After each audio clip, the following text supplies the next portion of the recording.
I don't see them losing the mid, the EXP, and the jungle. They can force a fight. They can really force a fight, especially against the Sicilian. They can just keep going. I think the only real thing is you have to watch out for mana. But that aside, they can just keep going. This is, wow. They answered the glue here by going, on and on, fight forever. Well, Glue doesn't really do well moving backwards. It's always a very oppressive hero, provided that he is actually aggressing. So maybe RRQ just plan to fight fire with fire and bring the aggression to occupy thrones instead. Could this be the answer to the glue? Well, very surprising. We're about to find out, because going into this first game, let's introduce again both teams from Jakarta, RRQ HOSHI, going up against Occupied Thrones from MENA. It's an Egyptian and Saudi Arabian squad, and all eyes are on Maro. I promise you, the game changer here, especially come the mid to the late game, are those perfect hooks. It's gotta come from Maro. He's on that skin as well, so it's a very... Some people say it gives you a buff almost. You get better when you use this skin. We'll have to see if that is the case for this particular game. He is looking for early advantage here. In the early game, that Franco is just so dangerous. Then chunk a half HP, but they're trying to trade it back. And for now, this is going to be the same pattern. Keep on doing that, and he will prove your point. When you use the skin, you get better. Now, RRQ HOSHI, sure, they get poked a little bit, but I kind of feel like Fury and Maro, they took a little bit more.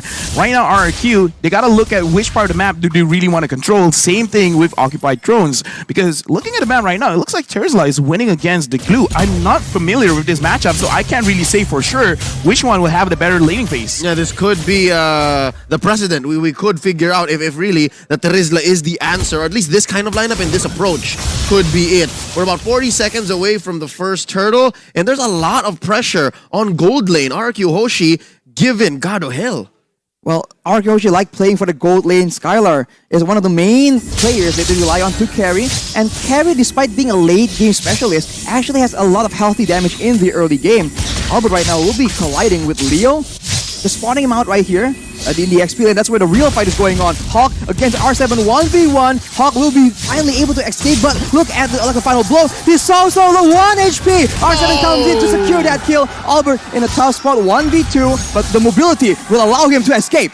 Wow! Not a single punish on the baby alien. He gets away with it. I mean, like, look at how they actually executed it, because they even like telegraphed, like, I will attack you. Glue or no glue, you're gonna go down. And at least for right now, it looks like in terms of the laning phase, R7 is really controlling Hulk, making sure that he doesn't get ahead. And he has to be aware of that, because if he can't win the 1v1, it's gonna look bad whenever someone wants to come and trade. Brink comes into the Breath of the Ocean. The rough waves also takes Maro out. That will be the roamer, not available for the first turtle play. And RRQ, they're looking to straight away capitalize as Albert goes in. 1v1, dumps a lot of damage onto Leo. Let the final blow actually fails though. Hawk steals the turtle. Leo makes a play with a heavy spin, but that will be for nothing. Hawk is still just dueling 1v1 against R7, but that is that advantage. Like finding a needle in the haystack. I don't know exactly what triggered the damage from the glue that actually took down the turtle there, but hey, Occupied Thrones can walk away with what they can. That's a small victory. I kind of think like it might have been the slam, but either way, that we did not see that coming. And right now, Vin catches Maro, but looks like it's not that big of a problem just yet. Ooh, the Bloody Hunt being used now. Vin being very low, taken out by Fury 77. Leo trying to get some more, and just these small pickoffs, the roamers. It looks like Occupied Thrones, they're not afraid to actually get fights here and there. And RRQ HOSHI, they're reading, and Gado almost got 1v1 by Skylar. Skylar feeling very confident up here. And Albert, he's putting so much pressure all across the map. It's like every single time the camera pans, Albert's there. He is playing that Demon Slayer Benedetta, but look at Skylar right here. 1v2. Heavy spin actually does not land onto him, but look at the Iron Wolf cancelled as well. What is going on? Skylar very low. He'll finally get taken out as we see Vin trying his best to try and equalize. It won't be available though, and that is one strike back from Occupied Thrones. Maybe 2 or 3 seconds too late. Vin came to the rescue. Skylar's flicker was on cooldown. And the main difference between Albert and Leo is the fact that Albert is more It shocked me. proactive. And folks, what you're hearing right now is a cheer within the stadium. It's a drum. I thought something Yeah. fell. It's like boom, and it's like boom, boom, boom, boom, boom. It's like okay. Are they dropping it over and over again? I love it, but that was a very interesting interaction between the Franco Iron Hook as well as the Hurricane Nance. Like he pulled it back in and then pushing it away again. I gotta feel like it's something that they have to put into consideration whenever they continue an attack. But the potential for it is huge, right? Like it's massive displacement. Massive displacement, that's for sure.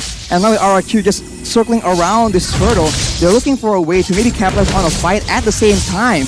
Then already, still very exposed though, and as a that is going to be the secure being taken by Leo. But look at that, they are actually going for R7 as well. They're looking for more advantages as Vin is also stuck in the turtle pit. He'll finally get taken out by Hawk. Actually, finally, that will be it. That is a disaster for RRQ. They lose 2 members and the turtle as well. Hulk smash! Dude, like right now, Occupy Shores is actually getting a lot of work done because 100% turtle secure.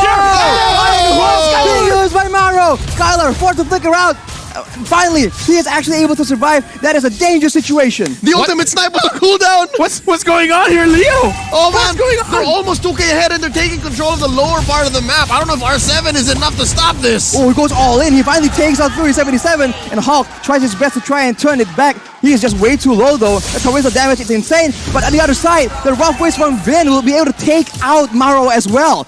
Oh, this is a scrappy matchup. We were just saying how Occupy Thrones was in control, and just as quickly RQ Hoshi goes, nuh-uh, no, wait.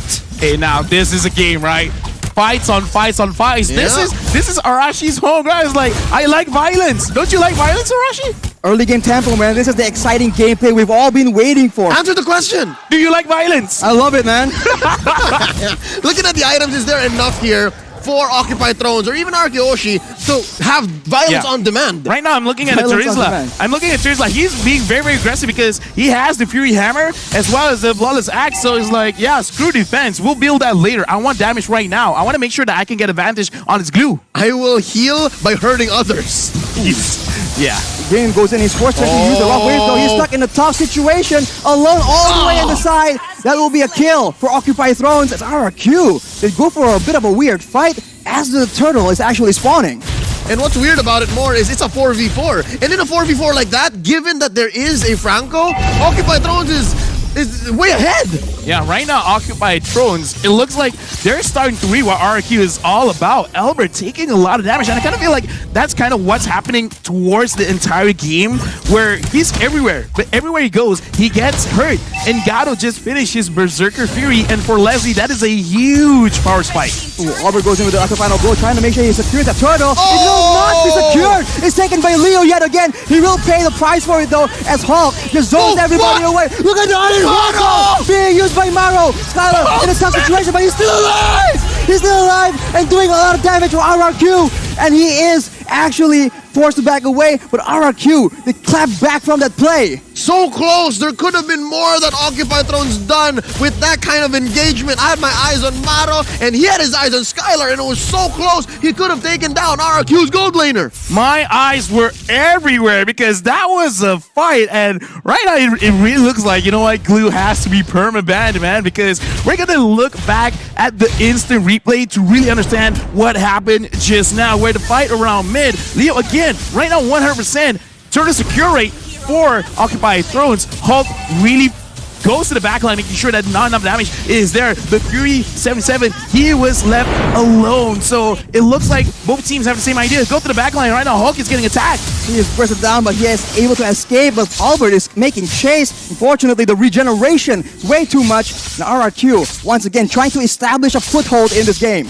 Given what's happening here in this about 8-minute, 30-second game, this is very characteristic of Occupy Thrones. It's not clear that they're winning, but the fact that Leo is sacrificing himself for the major objectives is making a difference. That is a pickup, but R7 now is the next target. He's trying to stand his ground. Play, but no, it won't be enough as Vin now is the one caught in a tough situation. Skylar tries to deal out a lot of damage as Lemon makes the play, but the hook lands onto him. It won't amount to anything as Leo finally gets taken out. With a shutdown for Fury 77.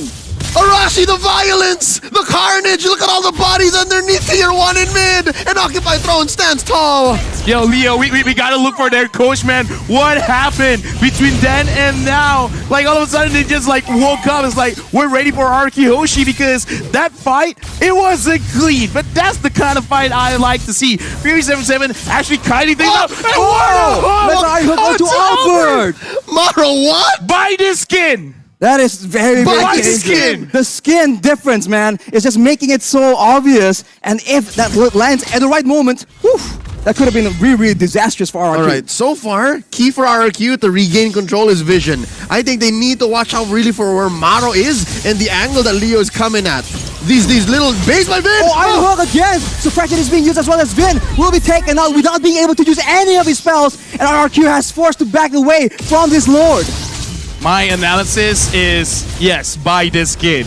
Like, legit, because Maro is doing a lot for the team. Hulk goes on to Albert, and Albert, right now, he's having a tough time to actually get in range to the Lord R7 at the front. And right now, Hulk is doing 1v3. Hulk is zoning everyone away from the Lord. That'll be a shutdown picked up by Skylar, but the Lord is secured by Leo and RRQ. They are powerless to change the outcome of the fight. Look at the Hulk again! What? R7 alone! Fury pops the ultimate as well. And now, you can see Albert goes in to try and help out, do something more Dear as God. Leo follows up. Vin, late to the party yet again. It won't be enough as Leo just taken very, very low. But look at the dawning light, finally trading back a kill for RRQ. It's scrappy, it's dirty, but boy oh boy, does Occupy Thrones appreciate this kind of gameplay. They're 2K ahead. I'd say this Lord was worth it despite the trades. And look at this. I think this is where they need to be. This is where they want to be. They have Gado safe, far away from trouble. Right now, looking at the players' goal, Fury 77 as well as Lemon.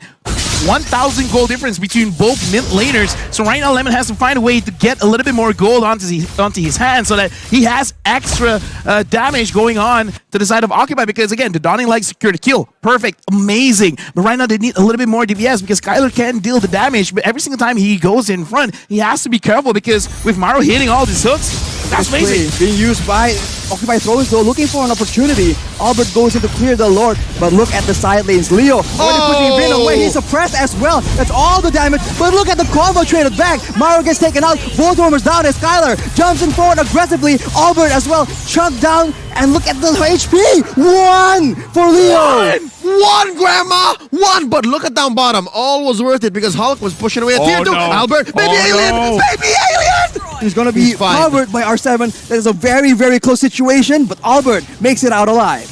All right, so one thing is clear. Once Occupy Thrones sees Vin, they are not pulling any punches. I think that's one big problem that a Kadita Rome has. This is what I want to see, confidence and trusting your shot caller. Like whoever's in front is like, yeah, let's go for this target. Right or wrong, as long as you act on it, you will get results. Make it right. Make it right. I like what they're doing right now. They're not being scared. They're not trying to run away. They're trying to fight back. And now with a 2.4k gold lead, and it looks like Gato as well as Fury 77, they're doing a lot of damage. Skylar, because he flickered to the front trying to get the kills, it shows desperation. He still has to be careful, but this does show that RQ, they're feeling the heat from Occupy Thrones. Occupy are the ones going for the purple buff right now. Leo with the heavy spin as well. R7 is forced to flicker out. Skylar, chunk very low as Hawk goes in, but look at the Hawk again! That is a huge play from Maro. Hawk escapes with his life in the midst of that situation. No one is taken out just yet. Oh wow, they're scrambling each other. They're scrambling each other. You see the composure of RRQ HOSHI here. That could have been lethal. And again, they are down maybe one major core item, but they knew that this was not the fight to take. And I think Occupy Thrones also just had to think twice, like, no, don't. I just like that right now, Occupy Thrones, they're really running very, very fast because in that previous fight, they were able to dodge the Dawning Light. And now, Occupy Thrones, they're starting the Lord. RQ, how will you respond? Vin gets spotted by the snipe. Maro makes for play, but it doesn't land. That's a flicker down for the Franco and RRQ. Look at that opportunity. They see an opportunity to just capitalize as Hawk goes in alone. He gets bursted down though. That is not good at all. No front line for the side of Occupy Thrones as RRQ pushed them away. Maro and Leo tries to get a pickoff, tries to get something. But still, can it happen yet again? It won't be available. Oh! Being used right now, but look at that! That is a mega kill picked up by Fury77, but Skylar will be picking up a kill as well. The fight is not over, and OT, they're trying their best, but the one securing the Lord is going to be Skylar. It's still a 2-4-3, but that was a bloody endeavor from both teams. They served them all up to the GOAT. Lemon just had them all set up, lined up, and swing. Oh my lord. RRQ HOSHI now back in control, scoring that Lord. That's a Luminous Lord. Yeah, right now, Skylar is putting on his big boy pants because look at the items. Right now, it's very scary. Demon Heart Sword, Scorch's Scythe, Golden Staff, as well as the Endless Battle. He has a lot of heal. He has a lot of true damage. So Hulk, he has to be careful of that because he went in alone. That's not the best thing that you can do. Someone is not listening to the shot call because that was not coordinated well. Yep. So also, something to point out, he's not picking up the usual Wind Talker because again, Leslie is not one! Skylar gets hooked out, but it won't be his death. R7 comes in to zone everyone away, and RRQ stabilized. They have a lot of damage done on the top turret. Maro is lethal right now. That is dangerous. Watch out. Still could be a game changer despite RRQ being ahead. But I was saying, Wind of Nature, Skylar's not building one because Leslie is not a marksman you build the Wind of Nature against. Yeah, true damage, man, not physical damage. And right now, RRQ, with just one Lord, they've already turned things around. 500 gold lead ahead. It is not big, but considering they've been on a deficit for like 2,000, 3,000, 4,000, this is huge. This is great. But again, looking at how Maro is playing this Franco, he could really change things around if he could get Albert, Lemon. I don't think he's going to get Skylar, but if he does, then, dude, Occupy Thrones, they're going for it. Lemon right there with a Dawning Light is able to chunk Gado down to half HP. That is one spell on a very low cooldown. If they can do that again and again, they can almost get a guaranteed 4v5 in these big objective takes. Yeah, no, more likely they are. I mean, the time that Skylar and Albert bought for Lemon is going to pay dividends. Oh, flicker onto Vin as well. That will be the unstoppable picked up by Fury77. The roamer battle here between Vin and Maro. Can I just say, LaFell, that was overkill? I kind of feel like they have some kind of vendetta with Vin and just Vin. Yeah. That was highly unnecessary. Where it's like, three it was ults? worth it. 3 ults? They will send a message. Yeah. It's like, specifically you. Oh no, they're gonna lose this inhibitor. Oh. That is the pressure being exerted by RRQ. As now, Occupy Thrones going for the purple buff will be able to secure it away. That's unfortunate for Albert. Oh, well, I mean, I was gonna ask if that was worth it, but yeah, no ults were harmed in the stealing of that purple buff. So yeah, that was worth it. I mean, like in Was this this a hook? I mean, like, okay, let's put into consideration. So like, yeah, you use a lot of ults, but if you're not gonna fight in the next 30 seconds, Why not? 40 seconds, it's fine because again, you want to create some kind of psychological pressure, and R7 goes in. R7's very, very low right now, but look at the Dawning Light. Gado is half HP. The snipe does not land on the right person. Skylar being chunked out, but not nearly as badly as Gado was. You know what? The draft between RRQ and Occupy Thrones now in hindsight is so multi-layered, it's so deep, because there's so much these two teams can do on the near range, melee, long range, mid range. Oh lord, this Lord fight! Vin gets hooked again! Maro making the plays happen for his team! That is a roamer from RRQ, unavailable to make any plays. It's still a 5v4, but RRQ are not backing away. Hawk is trying to zone everyone away, but it's not enough. Leo with the heavy spin, trying to make sure that he can get this Lord, but they're both getting low right now. That is a kill picked up by Gado, but he will be taken out as well. Skylar gets a shutdown, gets unstoppable as well, and that is the Lord secured by Leo though.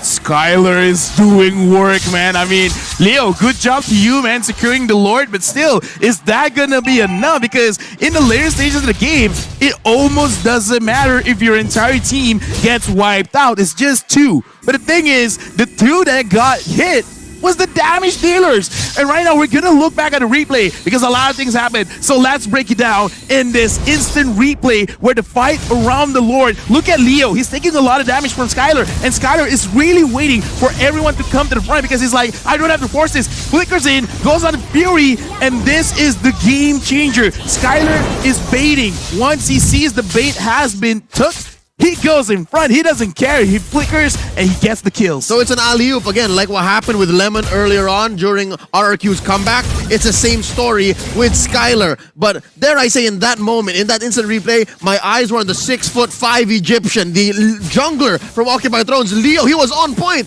I could have sworn he used the retribution earlier in the fight, but he had it and he knew that they needed this. Was that, what kind of Lord was that? Oh, that was just a... Was it a Evolve Lord? Yeah, Luminous Lord. And look at Ghost Gaming, even he's like very hyped for this game. Of course. Yeah, Ghost is like, let's go, let's go, let's go. He's a one-man cheering squad. He's up against the whole kingdom of RRQ, but Maro I don't like here, his odds. all the hopes of Occupy Thrones are on Maro right now. He is the man that they rely on, and along with that, Leo with the retribution, man. It's been so solid so far. So we're about a minute and a half until that next Lord. You think we're gonna get there? You think we're gonna have to wait for this, or is somebody gonna pull the trigger? I kind of feel like we have to, and this is a situation where Occupy Thrones, if they can set it up, then it's gonna be great because Maro's hooks has been so good. So if he can if he can hook someone around the Lord, They're cooked. They could create a very good situation because, in my personal opinion, don't focus on the Lord, focus on the kills, man. All right, so they turn on heroes.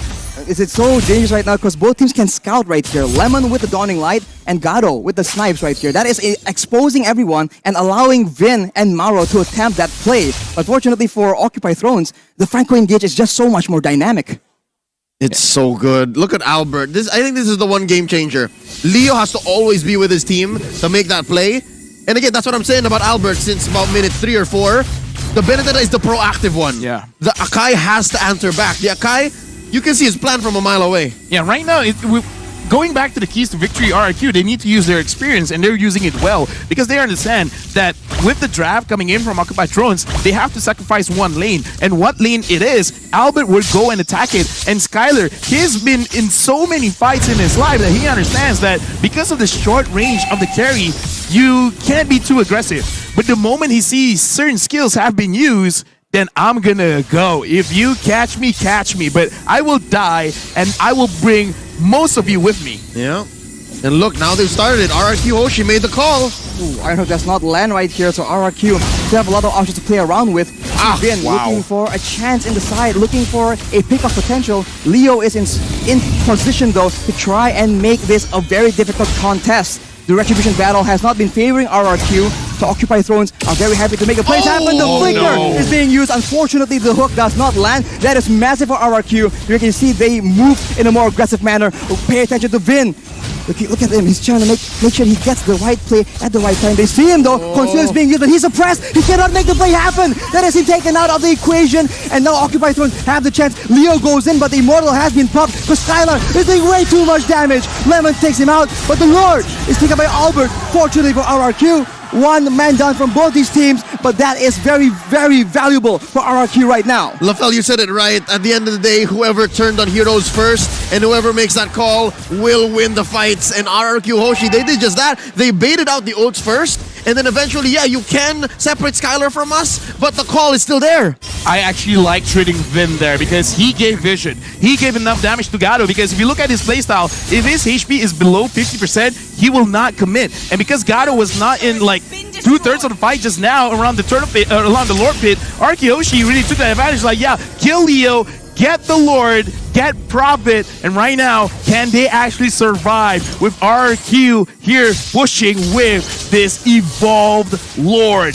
RRQ trying to make sure that the waves are on point right here. The Lord is on the top side, so RRQ can do a bit of a split push in the situation. They need to be careful though. At any moment, Maro can make the play happen. His flicker is not available, unfortunately. But look at R7 making the plays happen, initiating for his team. Skylar is dishing out damage upon damage as the Lord is distracting everyone else. In the back line, that is going to be suppression being used on R7, but it won't be enough.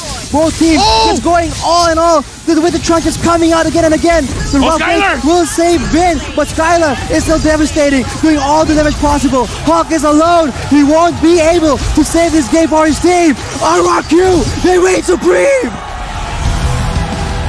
Big congratulations to RRQ HOSHI.